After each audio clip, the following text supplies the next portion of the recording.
Welcome back, everybody. I'm excited about today's show because we're going to be talking about crisis communication. If you are a human being, if you have a company of any size, sooner or later, crisis will occur.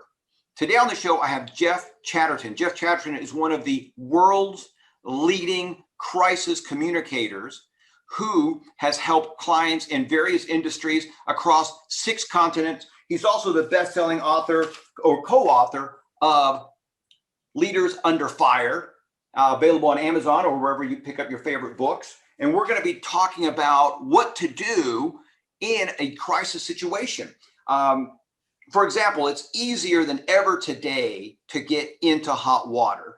We have all these different social media outlets, all these groups that are looking for companies and for individuals to slip. The world is literally on the edge, especially after COVID, and companies are going to discover what this means to them. And some of them are going to discover this in a very, very hard way. So we're going to find out about how easy it is to get into trouble. We're also going to find out how to prepare for, let's say, a CEO or a company that might get into crisis. And here's one of the takeaways. If you're not prepared, a company may survive the crisis, but usually the CEO doesn't. So this is going to be very interesting to you, a business owner.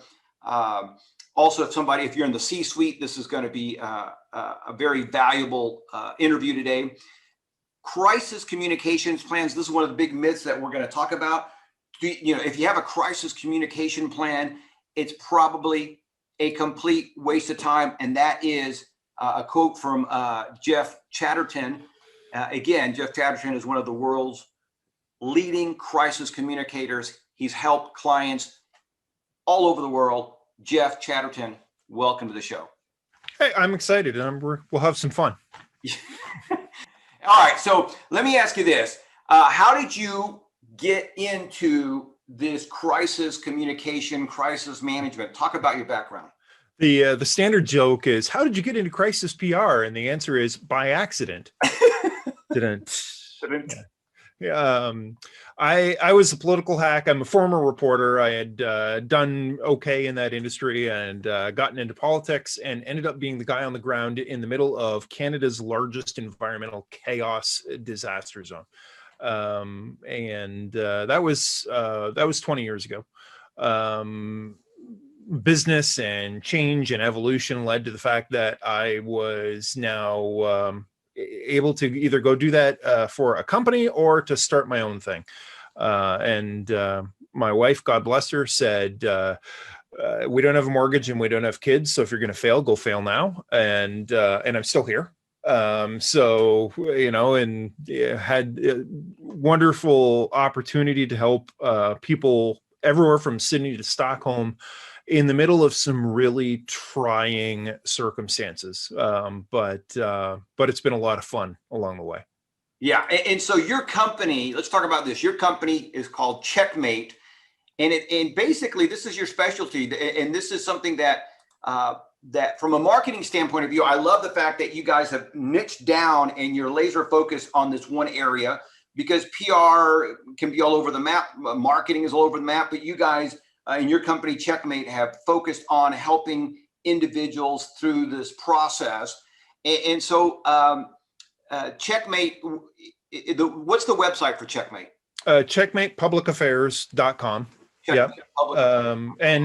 We sat there and we said, do we want to be all things to all people? And we don't. There's a lot of PR companies that claim to do crisis communications. And basically the thinking was, do you want to go work out if you need someone in your corner, if you need a fighter in your corner, do you want the guy who, goes to the gym and spars, every other Friday? Or do you want the guy who bare knuckle boxes every day and likes it? That's a great analogy. Yeah. Well, you know what? In the world has become a place for experts and specialists. Look, when I was growing up, you would go to the department store to buy your shoes and your clothes. And now we have specific stores that sell just running shoes. Yep.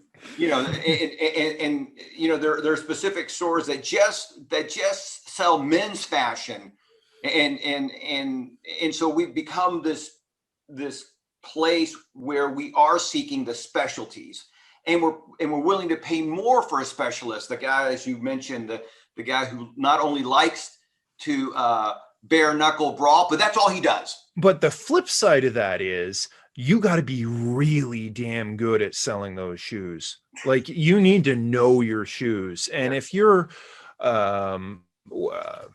who's been, I mean, in the last 3 years, I can think of 3 retailers, especially in the female clothing space, who've gotten themselves into hot water for a lack of inclusivity in their modeling. Lululemon had exercise pants that turned out they were see-through.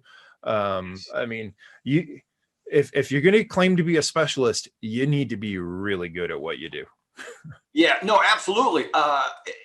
Absolutely. Look, if you're really good at what you do, you can get away with so much. And what I mean by that is this: there are people who are so good at what they do, and I'm trying to think of an example. Let's say a Michael Jordan, who is long gone retired, but still, when he was at the top of his game, he was a specialist. He was unstoppable. But a lot of his teammates feared him because the guy was, for lack of better terms, he was an a-hole. He was so focused on doing what he needed to do, and he was so good at it that he says, "Hey, you got to come to play at my level." And so when people are that good, male or female, it doesn't matter. They don't have to be socially acceptable all the time because they're so good at what they do. I don't know. But at the same time, I think I'd have a pretty short client interaction if I ran around telling CEOs that they were a-holes. I have to phrase that fairly delicately when I do. Do I have your permission to speak bluntly, sir? Right. Well, but it's to me, it's a compliment in the sense that you're so focused. This area is your place, you own it, and nobody can take it away from you. And again, anyway, so we'll just move on from the a-hole. All right, so let's talk about this. You just mentioned some retailers that got themselves into hot water. Sure. Can you give us an example of somebody who did get into hot water and did it poorly versus somebody who got into hot water and did it well? Oh, no. And there are tons of examples out there throughout common history. Let's talk about the aviation industry. If you're Malaysian Airlines, you did nothing wrong. You absolutely were not responsible for the fact that the Russians invaded a foreign country and then a bunch of rebels shot a missile into the sky and shot down one of your airplanes, or that a pilot got suicidal and decided to fly off into outer space. I mean, there were 2 well-known, very public disasters in the space of a year. Malaysian Airlines didn't necessarily get into trouble for the fact that their plane got shot down. They got into trouble for how they were communicating to the families and to the world at large. At the same time, I had a client in, I believe it was 2010. I got a phone call that said, "How quickly can you come to Africa?" And I'm like, "Okay, let's go." Charter aviation company goes down. A number of passengers had died. It was an at-fault accident, so we couldn't really get away with blaming Russian rebels or anything like that. But we went in and we led with openness, honesty, transparency, and empathy. Yeah. Empathy was just so critically important to us and so critically lacking for the folks over at Malaysian Airlines. Long story short, and we could get into the whatnots and the whys, but 2 years later, sales for my particular company have gone up by 29%. They actually grew their company despite having killed a couple of their passengers. It's not a repeatable strategy. It's not like you can, go out and do it again. But it's not what happens to you. It's how you respond to those bad things that determines trust, credibility, reliability, and credibility. And that's at the end of the day, what we have are our reputations. Yes. At the end of the day, what we ultimately trade is trust for money or trust for client interaction, whatever you want, however you want to phrase it. I call trust the engine oil that lubricates the motors of commerce. Yes. And I think that's so true. And not just commerce, but everything that we do is based on trust. Your spouse either trusts you or they don't. Your children either trust you or they don't. And again, your friends, your business partners, all this, it's built on trust. And if the trust is not there, then the relationship dies. Doesn't matter, what the deal is. All right. So let me ask you this. We are now seeing just different fallout or effects from COVID. And one of them is this balancing act that business have to do when it comes to employees' well-being, their mental health. Yeah. Talk about this, because I think this is moving forward. This is an area that before COVID, most people didn't talk about, didn't think about. It wasn't on the radar. But now, post-COVID, it's a thing. People have to really, when I say people, CEOs and business owners have to make this an expectation. So talk about give me your take on this. I think that we have gone through the largest economic disruptor since World War II. I think it has been absolutely chaotic, and there hasn't been a single business across North America, if not the globe, which has been in one way or another affected by the COVID pandemic. That being said, up until now, if you're the business leader of an affected business, you could get away with just about anything. If you had to sacrifice virgins in your parking lot, you could get away with saying, COVID. And people go, what do you do? It's COVID, right? That's not going to work anymore. The scrutiny is coming back. The people are taking a good hard look. They're taking a look at you, they're taking a look at your operations, and they're taking a look at your communications. And frankly, all the economic damage is still there to be reckoned with. There are companies that are going to have to announce layoffs. There are companies that are going to have to make decisions as to whether they're going to continue to allow remote working, or do they bring them back into the office? If they bring them back into the office, what does that look like?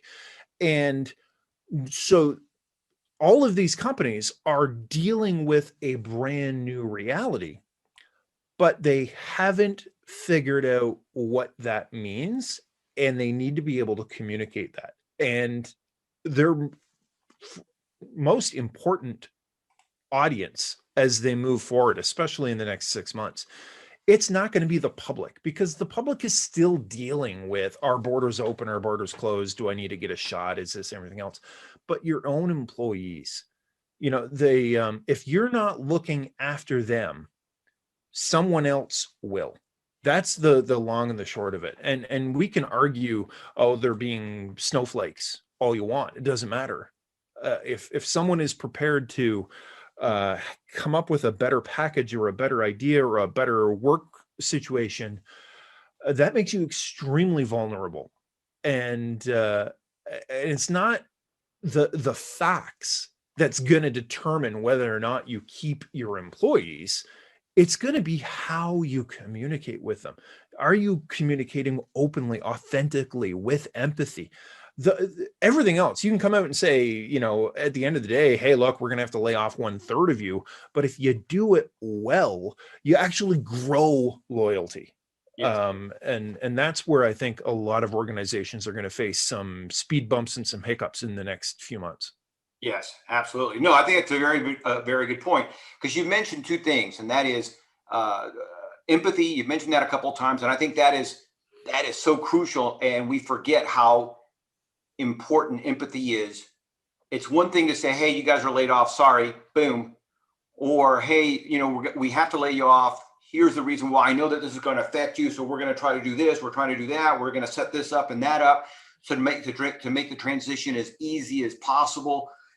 So there's again, that empathy is going to be huge. And then we talked about trust a couple of times.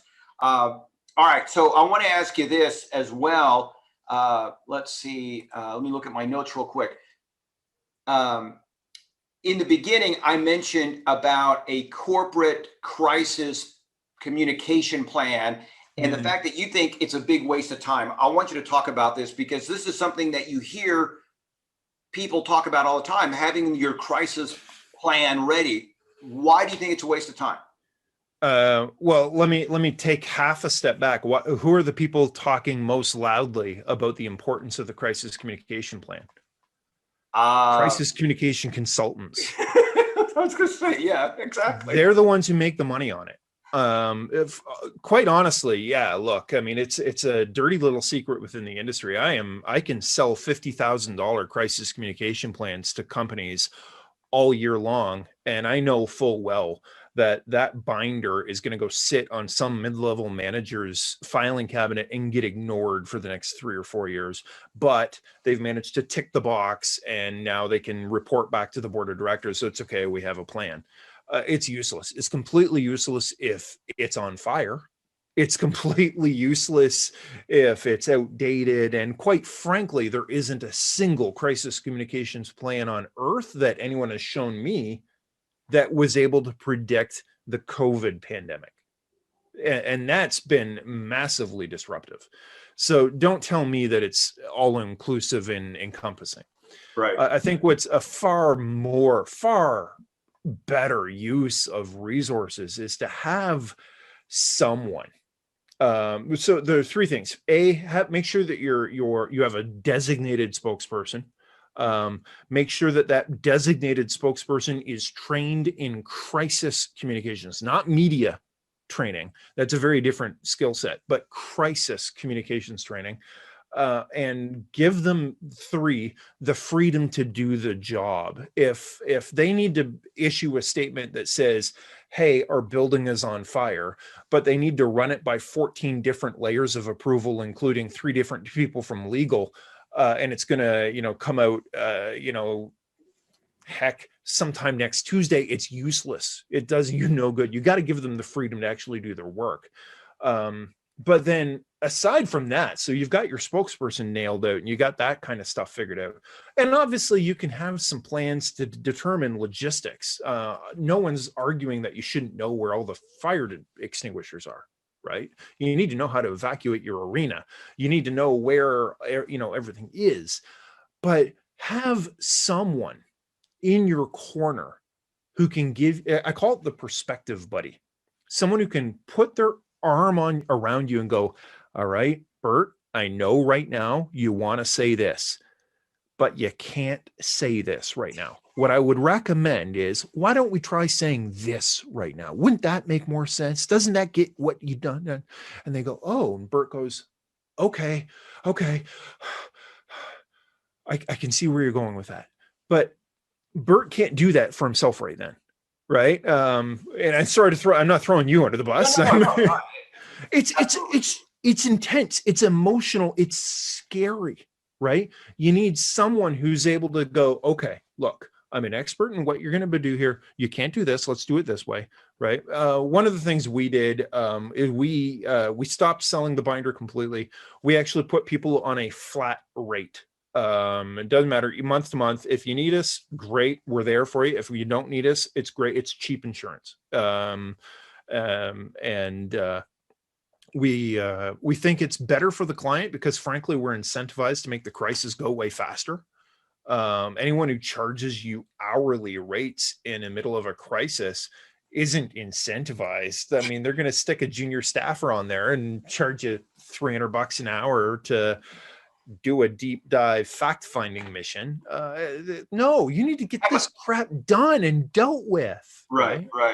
Yeah, you're absolutely right. Look, if I'm able to bill you by the hour, then I'm going to have a focus group, possibly several focus groups. We're going to do a couple of different tests.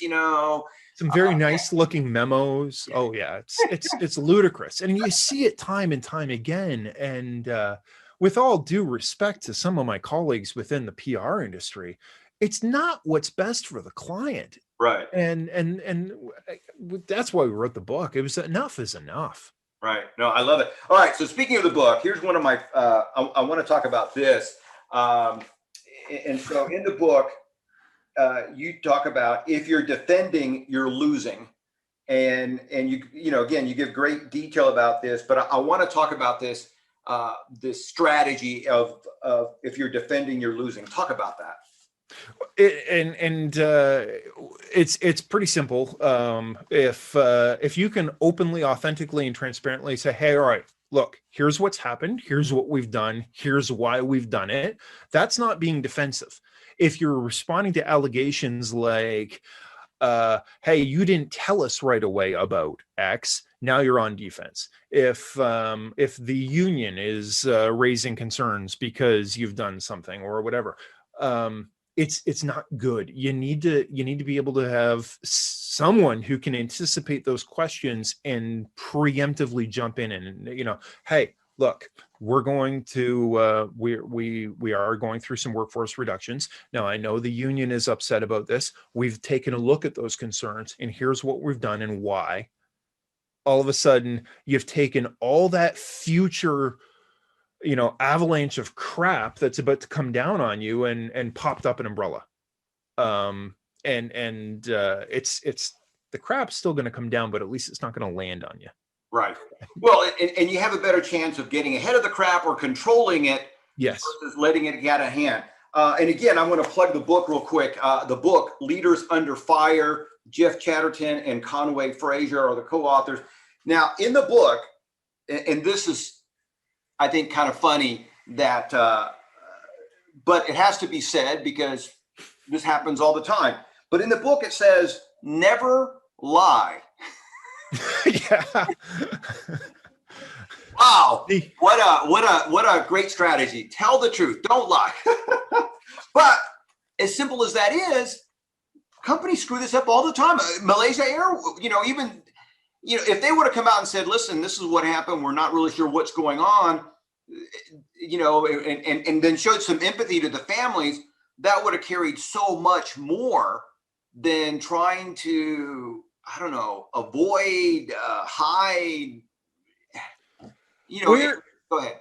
A little closer to home, I think you've seen it time and time again. And I don't want to call out companies for having explicitly lied. I think everyone's familiar with politicians or whether or not they're telling the truth or not. But I think we look back at just the COVID response, for example. There's been a lot of unknowns. Yes. And I think what the public needed to hear was right at the very beginning, for example, do we wear masks? Do we not wear masks? Masks are good. Masks are bad. Oh, we don't know this. Someone needed to have done a better, clearer job of saying, you know what? This is very new to us. We are putting every resource we have into getting a clear answer. And the answer on this may change, but the best information that we have at the time says X. Now, if that changes, we're going to be transparent and let you know. And we're going to ask in advance for your forgiveness because chances are good that information will change. But we're going to be very transparent with you as we go through this together. I think that dramatically changes the nature of the sterile, well, according to the best information we have, masks are good. Oh, wait, no, wait, masks are bad. Oh, wait, no, yeah, masks are good again. No wonder people get upset. Right. Especially when I think later on is one mask is good, two masks, even better. Yeah. What? Yeah. But you know what? And again, I love that example because if I am a leader, a company leader, a politician, a governor, a president, and I come out and say, this is new to all of us. This is going to change minute by minute. This is, we're going to do the very best that we can to give you the information so you can make your decisions, whatever. That takes the pressure off that leader, and he or she doesn't have to have all the answers because this is new. It is new, and I understand it's scary for you, Bert, and I understand you have a lot of questions, and we're doing everything we can to get those questions right now. Yeah. Right? Boom. Huge difference to the overall nature of communication. Right. And again, the empathy, the fact that you're saying, hey, I know this is scary for you, that empathy goes such a long way. To me, I am become more and more aware how important empathy is. Again, not just in business, but at home, no matter what the relationship is, empathy really goes a long way of making that connection, building that trust. It's such an overlooked, what's the word I'm looking for? Strategy, emotion, whatever. At the end of the day, we're not data. We're not numbers. We're not a spreadsheet or a bottom line or an ROI or any of those things. At the end of the day, we are people who choose to buy from other people. Yes. It really is that simple. People buy from people. Now we do it with different technologies and different ideas and different, ways of communicating and stuff. But at the end of the day, we're all people, and people are sticky and gooey and full of emotion. Even the most hardened, grizzled accountant still has emotions, right? Absolutely. You hit the nail on the head. Look, at the end of the day, we buy from people, specifically people we like, know, and trust. And how do you build that? Again, empathy is certainly one of the ways. And then, people are gooey and weird and complicated and full of just all sorts of baggage and filters. All right, so I want to talk about this because I think this is so important. Why do companies survive crisis, but many times the CEOs do not? Talk about this. So we've all seen it. We've seen it time and time again. CEO gets out there, and then maybe he gets caught with erroneous information, and he didn't explain that we don't know all the answers, and he tried to make it up, or he was withholding the fact that they actually knew about this 2 weeks earlier, but they didn't want to say anything because they thought they could get away with it, or frankly, their corporate legal counsel is saying, don't admit anything. We don't want to admit liability in a court of law, which is about the worst legal strategy you can ever come up with. But that's a whole other conversation. That blows back. And it does, and it ties back to if you're defending, you're losing. It comes back to if you're lying, you're done, right? And the board of directors is going to meet the following month, and they're going to say, what is the fastest and easiest way to get us out of this particular problem? And at that point, it becomes really transparently simple that there is one move that they have in their arsenal to get rid of the biggest challenge to their organization. And we've seen it, time and time. Even when you can't fire someone just because that becomes a story. Remember the BP oil spill off the Louisiana Gulf Coast? Yes. Tony Hayward was the CEO of BP, did some horrible communicating, and they reassigned him. He's working in Siberia. I wish I could make this up. He was reassigned to Siberia, right? I don't want to work in Siberia. I have clients in all 6 continents, and I am sure Siberia is lovely. I don't want to necessarily have to go there. Yeah, that's so funny. The reason that's so funny because A, it's true, and B, we've all grown up hearing things about, when somebody gets pissed off, they send you to Siberia, right? They don't fire you. They don't kill you. They just send you to Siberia, and those people tend to quit or die or whatever, mysteriously disappear. I don't know. All right, the book, Leaders Under Fire. And what's so really nice about this book is that it's really, you've taken all of the years of experience that you and Conway have, and you've distilled it in this book. So really, for a lot of people, they could get this book and get a sense of the do's and don'ts. And I think that that in itself is it's just a huge step forward, right? It gives them the edge. It was funny because Conway's a friend, but he's also a competitor, and there isn't a word that went in there that we didn't both agree on. So it's condensed punches of reality. We intentionally kept it short. I think it's only about 150 pages. It's designed to be able to be finished on a flight from New York to LA, because we don't pull any punches. It's some pretty brazen truths that are out there. I will say, if you want a copy, I'm happy to send you one. If you go to leadersunderfire.com, I'll send you one for free. The only thing I'm going to ask for is a few bucks to pay for the shipping costs. So, yeah, that's outstanding. Again, what's so good about this book, and you're right, it isn't but about 150 pages, but it is an easy read. It's not complex, which I think what you said earlier, that some people try to make things complicated. Hey, look, give me $50,000. Here's this binder that you'll never use, and everybody feels good. But at the end of the day, that binder, you know, there's no way that binder can really prepare you for what's ahead. And I think if you're a CEO, if you're a business owner, if you dabble in the public eye or in social media, this should be part of your arsenal. It's a must read in that sense, because again, my biggest takeaway is that it gives you such great strategies. Here's some good examples. Here's what you don't do. Here's what you should do. You talk a lot about in the book about being prepared. And I think that in itself is I think it's a refreshing point of view. I know that a lot of people hate to prepare for this kind of stuff, but it's the old saying, right?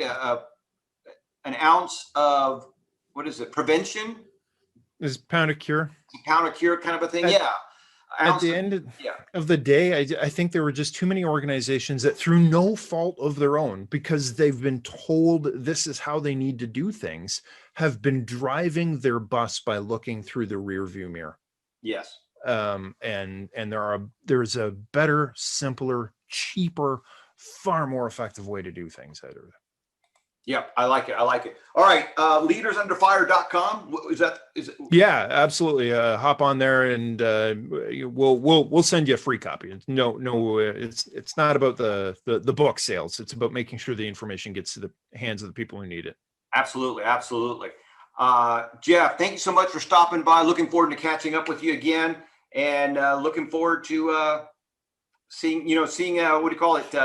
I guess technically we won't see you out there. We may see your clients, but we won't know that if you've seen me, something has gone horribly wrong.